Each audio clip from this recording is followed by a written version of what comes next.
Okay, everybody, what is up here? ArchonTV with my co-host, Sir Fat Nuts with the static mic. bringing you the ArchonTV What Show episode. I believe this is what, 5? It's 4. I think this is 5. It's up there. It's 5. Yeah, we're on 5. Eventually, we'll just get to a point where none of that even matters. We'll just forget altogether. Might even start doing seasons. Yeah, there you go. But anyway, this week's show we're gonna start with. We're gonna talk about Sony's press conference and E3 talks. Because there's a lot of interesting stuff that's going on there. Sony was talking about. Actually, I was thinking that here. Anyway, Sony was talking about how they weren't going to announce the PS5. What do you think about that? I think it's a smart move not to announce the PS5 yet, because obviously PlayStation Pro is supposed to just came out not too long ago, and a couple years. Yeah, but 4 years. I mean, when they start pumping out systems too fast, it makes you kind of wonder, what is this system even good? Like, how long is this gonna last? But I don't know. I feel like it's good that they're not gonna launch it, because you know how that goes. Once one of them launches it, the other one's gonna try to one up them. It's gonna get pretty crazy. They only have the base of what they're working on yet. I agree. It definitely seems interesting though that people were expecting the PS5 to be announced E3 this year. Yeah. I mean, how's the PS5 gonna be any different? Definitely, it's gonna be a step up. I mean, they're talking it's gonna be like way more advanced what the PS4 is, obviously, because the 4 came out 2013. I mean, if you're gonna announce the PS5 in 2019 or 2020, then you're gonna be that much further ahead. That's 5 or 6 years. Yeah.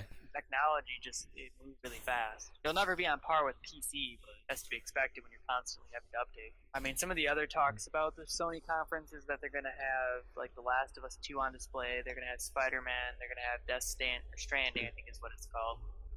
You're gonna also have a game from Sucker Punch, which is a ninja type game. What I heard, I don't know the details on that game too much. Sucker Punch did Infamous, didn't they? Yep, they worked on Infamous. I believe they worked on Sly Cooper as well. I mean, they're all fun single player games. I played the crap out of Infamous. Yeah, definitely. That's a pretty good game. It's interesting though that they're working on something that's. Yeah, I like companies like that. Yeah, ambition. Yeah, they definitely do a lot of different projects. That's just unlucky. Yeah. Like, what are you looking forward to at E3 this year? Be announced. Me? Like, is there a specific game series you'd like to see back, maybe? I mean, as far as the games I would want to see back, I don't know. I kind of just want something better. I'm not really looking forward to any revamps or anything, because they've done. I feel like game companies have done too many of those and just made them worse. Remakes. Yeah. EA hint. Because obviously we all know how Battlefront 2 went. I mean, it's just pretty much a lottery if you can even get the right abilities and stuff to help you be good. I want to see something like a fresh idea that's really good. I'm sure we'll see stuff about Anthem as well. I think EA has some other games. Like, I'm sure you'll see Madden, Anthem, maybe another Star Wars game potentially. Or you'll definitely that or else it'll be Battlefield. What is it? 5? Battlefield 5, because they went back with Battlefield 1. Yeah, I mean, so I do like Battlefields, but I do too. Until EA decides to screw them up, then it's just not fun anymore. The last good game EA made was NFL Street. Was that EA? Yeah. I guess it was EA Sports, wasn't it? Yeah, they made NFL Street. They made Command and Conquer. Like, those were like fun, inventive games. Like, yeah, played the crap out of them. I was like, sure, we both did.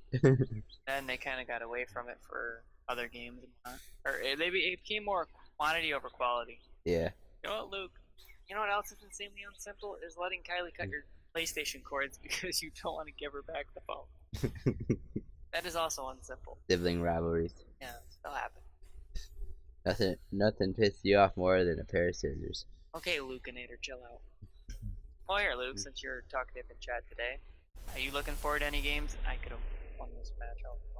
Are you looking forward to any games at E3 this year, for PlayStation or otherwise? In the meantime, we'll keep talking. See what it says. So yeah, it's looking to be a pretty okay E3, I think, this year, all in all. Yeah. Oh yeah, Red Dead Redemption 2. Got those coming out this year. So, did you play the original Red Dead at all, Zach, or no? No, I haven't played Red Dead. But, I mean, I wanted to. Yeah, it's pretty open world like GTA. Man, I got a cat on my, I got a cat on my computer. Yeah, I played a little bit of it. I don't get into like those games all that much. It's just nothing against the game. I'm sure it's a great game. don't get into it. Like I lose interest with it pretty fast. GTA 5 is the same thing. I Like, played like the first couple games and then didn't really bother getting into GTA again. I like those kind of games, like Mercenaries, GTA. But I don't know. It's just. Oh yeah, isn't GTA getting into some pretty cool stuff? Or like, aren't they getting into Battle Royale? They might be announcing something. Yeah, they covered a bunch of different things all at once. Like it kind of burnt itself out. Yeah. Yeah. Yeah, I don't know why they keep trying to cover so many different genres. Yeah, like or not genres, but the game mode stuff. You have racing, you have stuff like that, and then other weird game modes. It almost felt like a Burnout game. Some of the game modes they had. Yeah. What I guess playing Hearthstone's hard to do when you're also talking in a talk show. Hard to think and do at the same time. But yeah, it'll be good E3 I think this year. I'm hoping Square brings something on the Final Fantasy. Well, that would be nice to see. Even though I've heard rumors that they are pretty far behind on where they want to be. They pretty much did it or rebuild it from the ground up. It would be interesting to see something good there though. Yeah. As a fan of the series, it sucks not being able to see anything good about it in recent months. The only thing I think we've seen, like I said, is just that they went back to square one. No pun intended. And I'm sure we'll see Kingdom Hearts 3 as well. Because it comes out in November. Yeah, it's gonna be a huge one. Yeah, there's a bunch of games that are coming out in November that I'm sure we'll see. It's a pretty big launch window. I mean, that's why Call of Duty's launching in October this year instead of November. There's a lot of big titles. I think Last of Us is going to be there. Like I said, Kingdom Hearts 3 is going to be there. What else is there? I think Anthem might be around that time. Battlefield. Yeah, it's going to be a really packed November. Like, if you have a lot of money, it's going to be a good time to be a gamer, for sure. Anyway, let's move on to Fortnite. Talk about that a little bit. Oh, right. I've been kind of aching talking about this. So, Marvel and Fortnite crossing over. What does everyone think about that?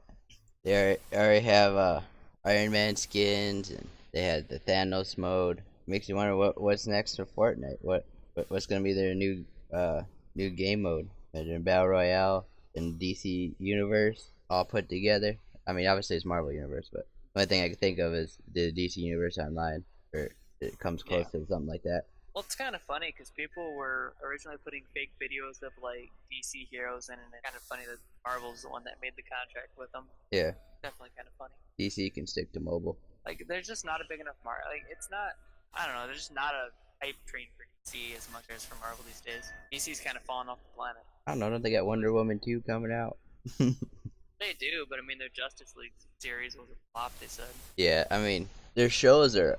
To be honest, DC shows are awesome. Like I love watching The Flash and Arrow. Yeah.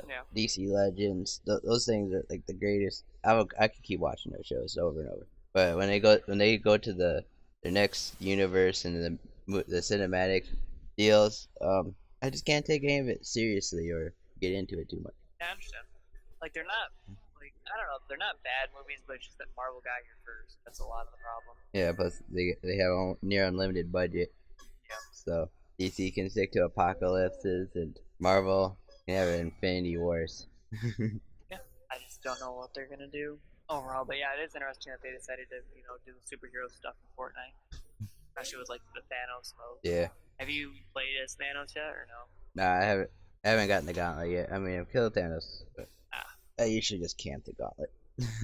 Yeah, probably a smart move considering that you can't shoot as like no long range, right? It's better to just not be Thanos, and it's better to just kind of sit on the outside and kill the guy who picks it up. Yeah, I mean, from what I gather, being Thanos is pretty awesome, but it's just, I mean, you can kind of melt him if you loot everyone who grabs the Infinity Gauntlet, and if you can survive his blow, what does 90 damage. Yeah, pretty interesting stuff. I mean, you said there's also an Iron Man costume out now.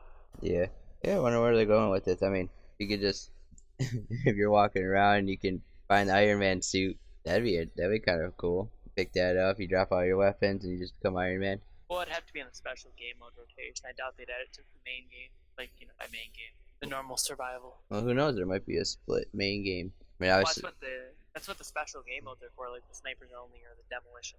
You know, not demolition, but explosives only. Yeah. That's what those modes are for.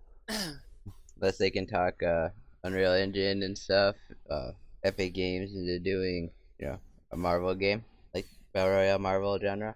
I highly doubt it. Like, Epic Games has killed every one of their franchises in order to keep Fortnite up and running. Yeah, but when you have Marvel, when Marvel's trying to make a deal with you, I mean, I don't think any company's just gonna be like, nah, nah, nah.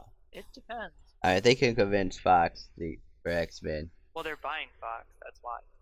Exactly. And they were the most like pain in the butt part of the X-Men series and stuff like that. Well, it's because Fox owned the rights to the movie rights to them. I would say Marvel can kind of talk anyone and anything. It sounds like.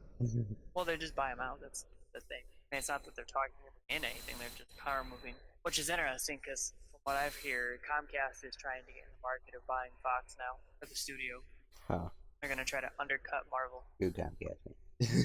They're basically writing it off as Marvel trying to make, or Disney and Marvel or whatever, trying to make a monopoly. That's why they're trying to get the or whoever is regulating that involved, the FCC, I think. Oh, so Comcast, a major monopoly in most of the Midwest, is going after Marvel for being a major monopoly in the comic book and movie. Well, they're trying to acquire all the movies. Yeah. Fox doesn't like that, which is kind of funny. Or Comcast doesn't like that, rather. Pretty ironic. Alright, the only reason Comcast is even there is because they were split off from AT&T. Well, they did a deal with them back in the day. Because originally around in the Midwest, AT&T owned all this around here. And they cut a deal with them where basically they traded markets. Comcast had a bunch of New York markets, and they traded those for the Midwest markets. So Comcast became the be-all, end-all here in the Midwest. Let's be realistic. Data cap. You can get AT&T internet and stuff around here, and Uverse and whatnot, but it's all garbage. It's like 5 download over here for AT&T, whereas if you get Comcast, you can do what? Almost 100? Yeah. If not 100, and they charge like a shitload of money for it. Sorry for using that word, but that's the only way to describe what it is. It's just ridiculous. Absolutely ridiculous. But yeah, it is pretty cool how we just kind of look from, talking about Fortnite to net Marvel, neutrality. Something like that, yeah. I mean, I do agree there should be a lot more people that can dish out internet. Yeah. That way it's more competitive, and I say you don't get regions there. You can pay internet monthly, but you're only gonna have like, I don't know, 5 gigs or 100 gigs worth for your whole family. And with the internet nowadays and all these awesome games coming out, November, I can see a lot of people hitting their data caps and not being able to play their awesome games or download their updates. Yeah, it's definitely gonna be interesting to see like where it all works and goes. Yeah. In the future for like internet service providers, because hopefully what ends up happening is they just decide, hey, maybe we get some competition here for Comcast to deal with, instead of letting them run roughshod over everybody. Yeah, I mean, and if you're talking about monopolies, since we're in that, I think the biggest issue would be Disney itself. That's why Comcast is complaining about it, and they're trying to buy Fox Studios from out underneath Disney. I mean, what's really funny, I don't know if you heard, but Comcast was also in the market of trying to buy out Funimation, and it was up for sale. Well, that'd been a sweet deal for Funimation, sounds like. Sony ended up buying them. Oh, well, that's probably even a sweeter deal. Yeah, that's what I'm saying. Are you dealing with my knife jugglers? I'm just a mechanic-like knife juggler. Little known fact in Hearthstone, if you have a good feeling that your knife juggler is gonna go face when there's like 6 minions on the field, it's probably gonna go face. Use it to your advantage. That'll happen a lot. I won a good number of games going face with knife jugglers. Well, here, speaking of, monopolies and stuff like that, why don't we talk about loot boxes for a bit? Loot boxes. Right. The most POS system there is. Yeah. I can see kind of both perspectives of that. Just like, one, there's places where arcades are illegal now. Is that really true? Yep. In Maui, where I'm at. Is it because they're considered hangout spots for gangs and stuff? Nope, they're gambling. Are you serious? Yeah, the only way they were able to get around it is they had to introduce they had to take out tokens altogether and put it in a card-based system where you just buy points. That sounds so dumb. Like, how is it? I don't understand how. There's no difference. Like, must be talking about like a different thing altogether than what I'm thinking. No way, it's what I'm thinking. I'm thinking like fighting games, like arcade machines. Yeah. They used to have the arcade cabinets. Yeah, they consider those gambling here. How would you ever do Well, okay, maybe not. Okay, I guess it's just the regular fighting machines. There might be ways around it. because you're gonna get your tokens or tickets back. But No, it, like skee ball or something like that, I could understand because you get like a certain number of tokens back for how well you perform in the game. yeah, So yes, you're trading something for something else. and just takes the 2-year-old that's able to reach up there and throw it in the 10,000 slot. But yeah, I want the flat screen on top. I just don't understand how they could consider like a fighting game cabinet to be gambling. Yeah, fighting games themselves, that they probably could get around just that, but it's not good. An arcade's not gonna just have the fighting games. Unless, I mean, it would be a pretty sweet arcade when I think about it. Yeah, they're not gonna do something like that. They want their ticket counters, which attracts a lot of the little kids in. Pretty weird. But then on the other hand, it's just like just a crappy thing to do in the game, the loot box. Yeah. It's like a lottery of how good you are. Yeah, I know. Like in California or whatever, they were trying to get another arcade in. They were calling it a or a place for like gangs to hang out and stuff. That's why they wouldn't give them the permit. Really weird. Like they actually had a hearing for it and everything. It's a group of people like hanging out at the arcade. Oh no, it's a gang. Yeah. Really? It's like, where are groups of people supposed to hang out at? Exactly. Like, is it just a group of people automatically a gang? Is that what you're implying? Pretty much. Whether they are affiliated with gangs or not, that's kind of their own business. Not really. They do anything. There's still things like police and security guards you could implement. They kind of cut back on all that stuff. And nowadays, your a camera system isn't that expensive to set up. Yeah. And even if they're grouped together, just playing games and stuff, unless they're doing something that's destroying property or something, then there's really nothing you can do about it. Yeah, that's on them and their insurance, their business insurance and stuff. But anyway, let's get back to talking about with EA. So, do you think that loot boxes are dead then, with all these companies outright trying to get rid of them and call them gambling? Loot boxes are probably gonna stay there. It's just whether as consumers want to keep going into that crap. Yeah. If you look at mobile, everything's technically a loot box. I mean, not much around it, but when you go into console gaming, which is, everyone feels it's a lot safer environment anyways. And then you implement stuff like, oh, you give us $5 and then you get 4 rolls in this loot box, and hopefully you get what you're looking for. If not, you're just gonna have to work with what you got. Then you just end up paying hundreds of dollars for a game and playing characters you don't even want to play because, well, you can't earn the abilities for who you want to play. You only earn for whatever it craps out. Yeah. And if you think about it, Hearthstone's kind of like a loot box system. Well, it's card packs in general. Yeah, but at least there's a real in-game way of earning. Yeah, there's that. By the way, Monster Hunter, if you got anything you want to hear us talk about, like for next week's show or whatnot, let me know. Since I didn't see it like this much, or see you like a whole lot this week, I'm still doing that. I'm still taking recommendations from chat. If there's anything you guys want to hear us cover, we'll do it next week for sure. We'll do that for like 15 minutes, and then we'll cover something on our side for 15, and then we'll do the Nerds Geeking Out segment after that. Real fast, happy birthday to one of the few people who always come into chat and that. Birthday is coming up. Shout out. Name's Tony. Happy birthday, Tony. He's in England, so it makes it a little hard for him to catch the streams and that. Yeah, and he's got some stuff going on. Nothing like bad or anything. He's got some goals he's got set up that he's trying to reach by next year, which I definitely respect that he's got his priorities straight. Like I said, if it wasn't for like me having the downtime I do in my life, I probably wouldn't be right now. But I figure I've got downtime. I might as well try to grow my channel as much as I can. I enjoy doing this for everybody. I really do.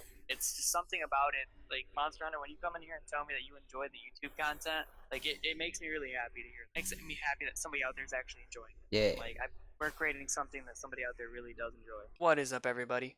ArchonTV, I'm here bringing you the ArchonTV anime recommendation of the week. This week is Defragments, or Defrag for short. It falls under Funimation, so, again, I've got your back with that. Some advice is that I would wait for another couple episodes of the ArchonTV anime recommendation before doing your free trial, so that way you have some shows lined up that you can check out. For sure. I'll keep doing a couple more.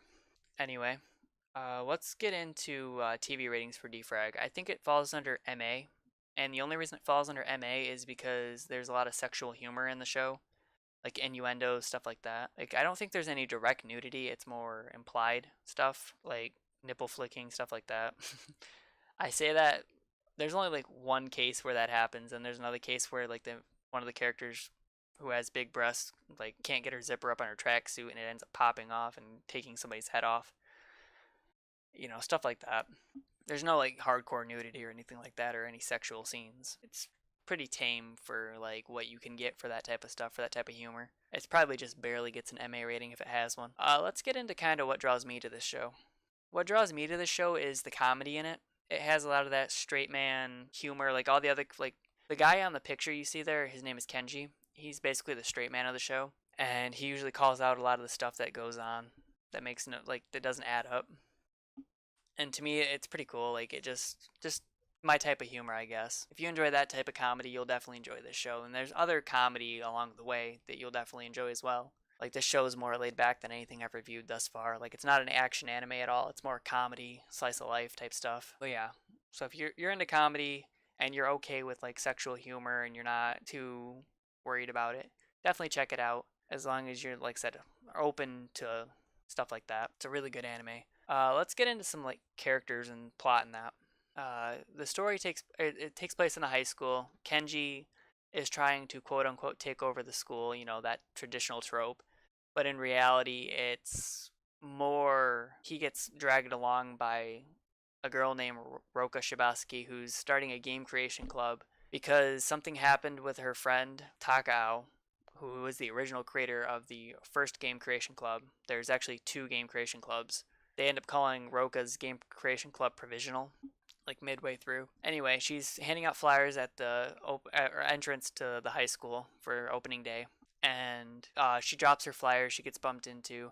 Kenji comes over, picks up her flyers, and hands them back to her. And from that moment on, she decides that basically she's going to have him join her club, whether he wants to or not. Like these girls are crazy that are in the club. Roka's club consists of her, the purple hair girl in the picture. I can't think of her name right now. Sakura, who is the pink haired, and then the teacher who's in the far back in the tracksuit. And then the other character on the picture is Takao. She, of course, like I said, was the original Game Creation Club's creator.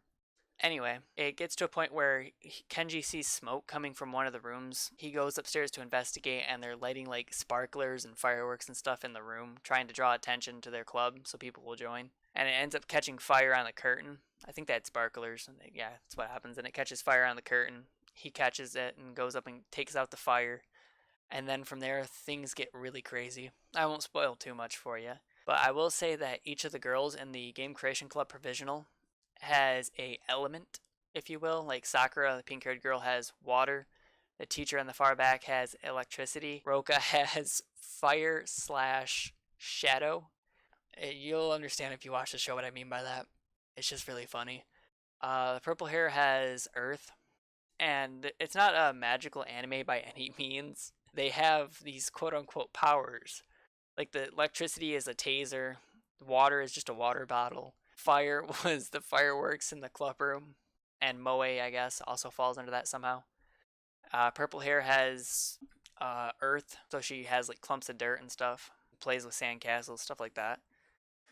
Takao has nothing. Like she's from the original club, so she doesn't fall into any of those categories. And obviously Kenji doesn't have anything either. So, yeah, I didn't want to spoil too much. All that stuff takes place in the first episode that I talked about. Be sure to check it out. It's a really funny show. Honestly, I wish they would get a second season. There's enough manga material. It's one of the few shows out there that actually made me check out the manga after watching it. And that's pretty rare these days. I don't really ever watch or read any manga. But this show definitely got me interested in it. There's enough material there for them to do a second season if they ever wanted to pull the trigger on it. So, I mean, there's always hope. I mean, D. Gray Man got its second season, second series rather, like 6 years after. Durara, the same thing, where it got its entire novel series done, like 6 or 7 years after the original anime came out. And everybody kind of wrote it off as not happening. So there's always hope that Defrag will get picked up for a second season. I really hope it does. I think it's getting OVAs, which is a good sign that they might end up doing more stuff with it. Like I said before in my last episode, usually OVAs either bridge the gap between seasons or they're just there for the fans. In this case, I'm kind of hoping it leads to something more for the fan, or leads to a second season. Blech, I can speak. So yeah. Anyway, I hope you guys enjoyed this anime recommendation. I would like to I definitely like to see you guys check out these shows, and if you do, like in the comment section right down below, like what you guys think of them. That would mean a lot to know that people are actually, taking my recommendations somewhat seriously and actually watching these shows or finding them. Again, you can find these shows anywhere online, just about, but I don't promote piracy here, so I use Funimation, obviously. So with that, I'm gonna go ahead head on out of here. For the Archon TV What Show and Archon TV What Anime Recommendation of the Week. We hope to see you guys next week for next week's show. That